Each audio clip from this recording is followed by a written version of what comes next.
Hello everyone, ఈరోజు వీడియోలో మనం పైథాన్లో డైరెక్టరీ గురించి చూద్దాం. ఓకే, నేను లాస్ట్ వీడియోలో చెప్పినట్టుగా మనకి పైథాన్లో 4 type of storage data types అయితే ఉంటాయి. అందులో మన డైరెక్టరీ అనేది ఒకటి అనమాట.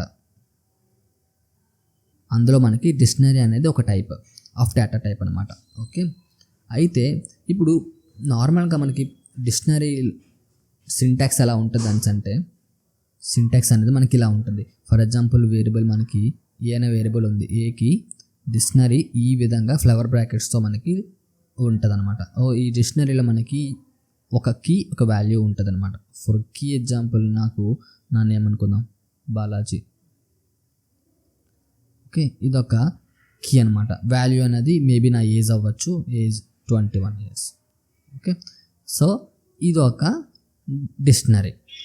ఓకే, ఈ డిక్షనరీలో మనకి మల్టిపుల్ కీ వాల్యూ పేర్స్ ఉండొచ్చు. For example b equals to maybe b 21 c 22. So ఇప్పుడు మనకి టూ వాల్యూస్ అయితే ఉన్నాయి. ఓకే, దీన్ని ఒక్కదాన్ని ఏమంటారు అంటే కీ వాల్యూ పేర్ అంటారు అనమాట. సో ఈ విధంగా మనకి ఒక డిక్షనరీలో ఎన్ని కీ వాల్యూ పేర్స్ అయినా ఉండొచ్చు. అయితే ప్రతి కీ వాల్యూ పేర్స్కి కామాతో సెపరేట్ చేయాలన్నమాట. అప్పుడు ఇది ఒక డిక్షనరీ అవుతుంది. ఓకే, డిక్షనరీలో సింటాక్స్ ఎలా ఉంటుంది, ఫ్లవర్ బ్రాకెట్తో స్టార్టింగ్ ఎండింగ్ అయితే ఉంటుంది. ఈ విధంగా మనకి డిక్షనరీ అయితే మనం చేయొచ్చు. ఓకే, ఈ ఒకది సింటాక్స్ అనమాట. ఇప్పుడు మనం ఒక డిక్షనరీని రాసుకుందాం. ఏ ఈక్వల్స్ టు ఫర్ ఎగ్జాంపుల్ ఇది ఒక డిక్షనరీ అనమాట. మనకి ఇది ఒకటి శాంపుల్గా ఒక డిక్షనరీని క్రియేట్ చేశాను. ఓకే, అయితే నార్మల్గా ఇప్పుడు మనకి పైథాన్ డిక్షనరీస్లో నీకు ఆల్రెడీ చెప్పినట్టుగా 2 టైప్స్ అయితే ఉంటాయి. ఒకటి కీ, ఒకటి వాల్యూస్ కదా. అయితే ఇప్పుడు ప్రతి కీస్కి కొన్ని ప్రాపర్టీస్ అయితే ఉన్నాయి. ఓకేనా, ఏంటి ప్రాపర్టీస్ అంటే ఫస్ట్ వన్ ఏంటంటే డూప్లికేట్ కీస్ ఉండకూడదు.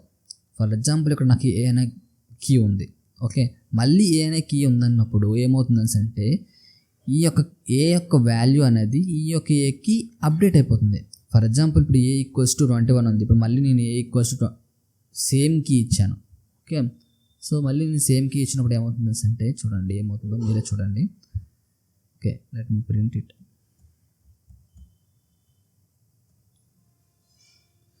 ప్రింట్ రన్ చేసినట్లయితే మనకి A33 అయిపోయింది, A21 లేదు. ఏమైందని అంటే ఇక A21 అనేది ఈ A33కి అప్డేట్ అయిపోయింది.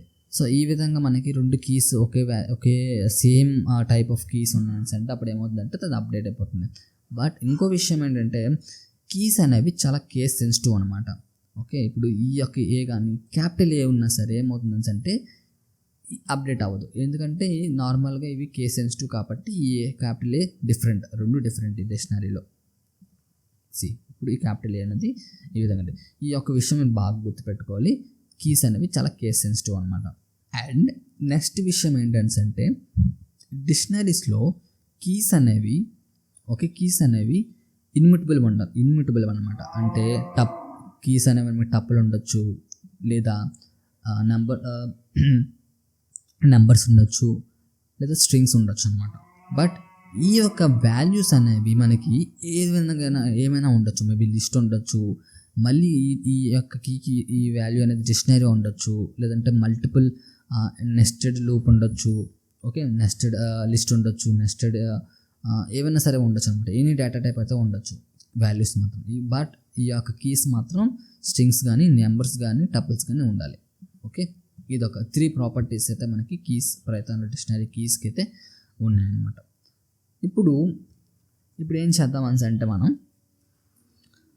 పైథాన్ డిక్షనరీస్లో కాపీ మెథడ్ అయితే మనకు ఉంది. సో కాపీ మెథడ్ నేను ఎక్కడ యూజ్ చేయాలి అంటే ఫర్ ఎగ్జాంపుల్ నేను ఒక వారం రోజులు కష్టపడి ఒక డేటా సెట్ని క్రియేట్ చేశాను అనుకుందాం. ఓకే, ఇది ఒక డేటా సెట్. అంటే డేటా సెట్ అనేది మనం మెయిన్లీ మిషన్ లెర్నింగ్లో యూజ్ చేస్తాం కదా. అయితే ఇప్పుడు ఆ మిషన్ లెర్నింగ్లో యూజ్ చేసిన డేటా సెట్ అనేది చాలా ఇంపార్టెంట్. ఎందుకంటే చాలా కష్టపడి ఆ డేటా సెట్ని క్రియేట్ చేశాను నేను. సో దాని మీద నేను ఎక్స్పెరిమెంట్స్ చేయాలని అంటే ప్రాబ్లం కదా.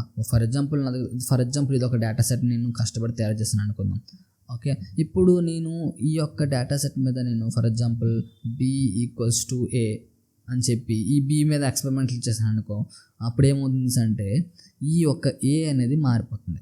ఫర్ ఎగ్జాంపుల్ నేను ఎక్స్పెరిమెంట్లు చేయడం అంటే ఏం చేద్దాం, ఓకే ఇప్పుడు బీ డాట్ క్లియర్ యూజ్ చేశాను అనుకో, అప్పుడు ఏమవుతుంది అంటే ఇప్పుడు నేను దీనికంటే ముందు ప్రింట్ ఏ చేస్తాను, ఓకే తర్వాత ఇక్కడ ప్రింట్ మళ్ళీ క్లియర్ చేసిన తర్వాత ప్రింట్ ఏ చేస్తాను. అప్పుడు చూడండి ఫస్ట్ ప్రింట్ ఎలా అంటే వాల్యూస్ ఉన్నాయి, మళ్ళీ ఇక్కడ ప్రింట్ క్లియర్ చేసిన తర్వాత ఈ ఎందులో అయితే వాల్యూస్ అయితే పోయినాయి. ఓకే, ఈ విధంగా మనకి బై మిస్టేక్ ఏదైనా చేసినా సరే మెయిన్ ఒరిజినల్ డేటా సెట్కి మనకి ప్రాబ్లం అవుతుంది అనమాట. అది జరగకూడదు అన్నప్పుడు ఏం చేయాలని అంటే మనకి కాపీ మెథడ్ ఉంది. అప్పుడు ఏం చేస్తామని అంటే ఏ డాట్ కాపీ అనమాట.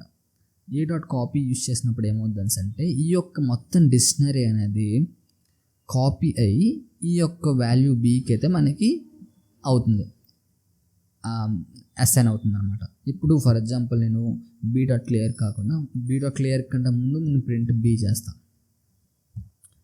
ఓకే, ఇక్కడ ప్రింట్ ఏ తీసేస్తాను. ఇప్పుడు నేను ప్రింట్ చేస్తాను అనుకో, సి మనకి ఇక్కడ ప్రింట్ బి, ఓకే ఇక్కడ కూడా ప్రింట్ బి నుంచి చేయాలి. ఇప్పుడు ఏమవుతుందని అంటే సి ప్రింట్ బి ఇంకా ప్రింట్ ఏ కూడా.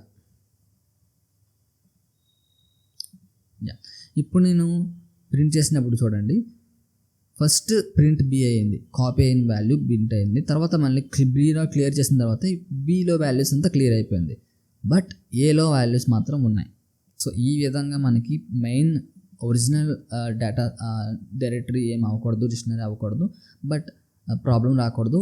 బట్ నేను దాని మీద ఎక్స్పెరిమెంట్స్ చేయాలనుకున్నప్పుడు ఏంటంటే ఈ యొక్క కాపీ మెథడ్ని అయితే మనం యూజ్ చేయొచ్చు. ఓకేనా, సో ఇదొక ఈ విధంగా మనతో కాపీ మెథడ్ని యూజ్ చేయొచ్చు పైథాన్ డిక్షనరీస్లో. నెక్స్ట్ ఏంటంటే ఇప్పుడు ఒక డైరెక్టరీలో నేను వాల్యూస్ని అప్డేట్ చేయాలనుకుంటున్నాను. ఎలా అప్డేట్ చేయాలి అంటే ఫర్ ఎగ్జాంపుల్ నా దగ్గర ఈ డిక్షనరీ ఉంది. ఓకే, ఈ డిక్షనరీలో నాకు 21 ఉంది అండ్ 33 ఉంది. ఇప్పుడు నేను ఏం చేయాలనుకుంటున్నాను, ఈ యొక్క సిని 34కి చేయించాలనుకుంటున్నాను. అప్పుడు ఎలా చేయాలి అంటే ఏ డాట్ అప్డేట్ మనం దేన్ని అప్డేట్ చేయాలనుకుంటున్నాం, దాన్ని ఫ్లవర్ బ్రాకెట్ పెట్టి సిని అప్డేట్ చేయాలనుకుంటున్నాను. సిని ఏం చేయాలనుకుంటున్నాను 34గా చేయాలనుకుంటున్నాను. సో ఈ విధంగా నేను రన్ చేస్తే ఇప్పుడు ప్రింట్ ఏ చేస్తాను. ఏమవుతుంది, సి అనేది 34 అయింది. ఓకే, ఒకవేళ ఇందులో మనకి సి కాదు డి ఇచ్చాను అనుకుందాం. ఓకే, ఇప్పుడు డి అనేది డైరెక్ట్ ఈ డిక్షనరీలో లేదు కదా, బట్ ఇప్పుడు నేను ఈ అప్డేట్ ఎలా చేస్తున్నప్పుడు ఏమవుతుంది అంటే ఆ వాల్యూ యాడ్ అవుతుంది అనమాట. సి ఒకవేళ డిక్షనరీలో ఆ వాల్యూ లేకపోతే, ఈ యొక్క కీ వాల్యూ పేరు లేకపోతే ఆ కీ వాల్యూ పేరు అనేది ఈ యొక్క డిక్షనరీలోకి యాడ్ అయిపోతుంది. సో ఈ విధంగా మనకి అప్డేట్ అయితే పనికి వస్తుంది అనమాట, యూజ్ చేస్తాం అనమాట. ఓకే, నెక్స్ట్ మెథడ్ వచ్చేసరికి మనకి డిక్షనరీలో ఎలాగ కీస్ని డిలీట్ చేయాలి. ఫర్ ఎగ్జాంపుల్ నా దగ్గర కొంత డేటా ఉంది, ఇందులో నేను సిని డిలీట్ చేసేయాలనుకుంటున్నాను. ఈ యొక్క కీ వాల్యూ పేరు మొత్తం కీ వాల్యూ పేరు డిలీట్ చేయాలనుకుంటున్నాను. అలా చేయాలని అంటే సింపుల్ అనమాట. ఏం చేయాలి, function same delete function use చేసి ఏం డిలీట్ చేయాలనుకుంటున్నాను, ఏలో బ్రాకెట్ పెట్టి ఏ వాల్యూ ఏ కీని డిలీట్ చేయాలనుకుంటున్నాను అంటే సిని డిలీట్ చేయాలనుకుంటున్నాను. That's it, simple. ఇప్పుడు నేను ప్రింట్ చేసినట్లయితే ఏ సి అనేది డిలీట్ అయిపోయింది. ఈ విధంగా మనం ఒక కీ మొత్తం డిలీట్ చేయొచ్చు. నాకు మొత్తం డిక్షనరీనే డిలీట్ చేయాలనుకుంటున్నాను, అప్పుడు ఏం చేయాలని అంటే జస్ట్ ఏ ఇస్తే మొత్తం డిక్షనరీ మొత్తం డిలీట్ అయిపోతుంది. సి నాట్ డిఫైన్డ్ మొత్తం డిక్షనరీ వాల్యూ అంటే ఇదేంటంటే జస్ట్ సింపుల్ అంటే నథింగ్ బట్ ఈ వేరియబుల్ డిలీట్ చేస్తున్నట్టు అనమాట. అప్పుడు వేరియబుల్ డిలీట్ అయిందంటే ఆటోమేటిక్గా దాని వాల్యూ కూడా డిలీట్ అయిపోతుంది కదా. సో ఈ విధంగా మనకి డిలీట్ ఫంక్షన్ అయితే యూజ్ అవుతుంది. నెక్స్ట్ ఇప్పుడు మనకి ఏంటంటే ఐటమ్స్ మెథడ్ అనమాట. ఐటమ్స్ మెథడ్ ఏంటంటే ఇప్పుడు ఈ యొక్క నా దగ్గర కీ వాల్యూ పేర్స్ అనేవి 3 కీ వాల్యూ పేర్స్ ఉన్నాయి కదా. సో ఈ 3 కీ వాల్యూ పేర్స్ అనేది మనకి సింగిల్ టపుల్స్ లాగా రిటర్న్ అవుతుంది అనమాట. ఇప్పుడు ఎలా సింగిల్ టపుల్స్ రిలేట్ అవుతుంది అంటే ఫర్ ఎగ్జాంపుల్ ఇక్కడ నాకు మా దగ్గర ఇక్కడ ఏ 21 క్యాపిటల్ ఏ 33 సి 33 ఉంది కదా. సో నాకు నేను ఐటమ్స్ మెథడ్ యూజ్ చేసినప్పుడు అంటే A dot items method use చేస్తే ఏమవుతుంది అంటే నా దగ్గర ఒక టపుల్ వస్తుంది. లిస్ట్ ఆఫ్ టపుల్స్ అనమాట. ఏ ఆఫ్ ఓకే ఏ కామా 21 ఇదొక టపుల్ వస్తుంది. మళ్ళీ ఇంకో టపుల్ వస్తుంది క్యాపిటల్ ఏ కామా 33. సో ఈ విధంగా మనకి టపుల్స్ అనేవి ఒక లిస్ట్ లాగా వస్తుంది. ఓకే మనం చూద్దాం. A dot items method use చేస్తే సో ఈ విధంగా మనకి టపుల్స్ అనేవి వస్తాయి. ఈ విధంగా మనకైతే ప్రతి కీ వాల్యూ పేరు అనేది టపుల్ లాగా వస్తుంది. అప్పుడు ఏంటంటే మనం ఈ వాల్యూస్ని ఏమి కీ వాల్యూ పేర్స్ని ఏమి మనం డిస్టర్బ్ చేయలేమన్నమాట. మీకు ఆల్రెడీ టపుల్స్ ఎలా వర్క్ అవుతుందని చెప్పాను కదా లాస్ట్ వీడియోలో. ఈ విధంగా మనకి ప్రాబ్లం రాకుండా ఉంటుంది అన్నమాట. ఈ విధంగా మనం ఒక లిస్ట్ని వచ్చి టపుల్గా యూజ్ చేసుకోవచ్చు. ఒక డైరెక్టరీని టపుల్స్గా మార్చుకోవచ్చు.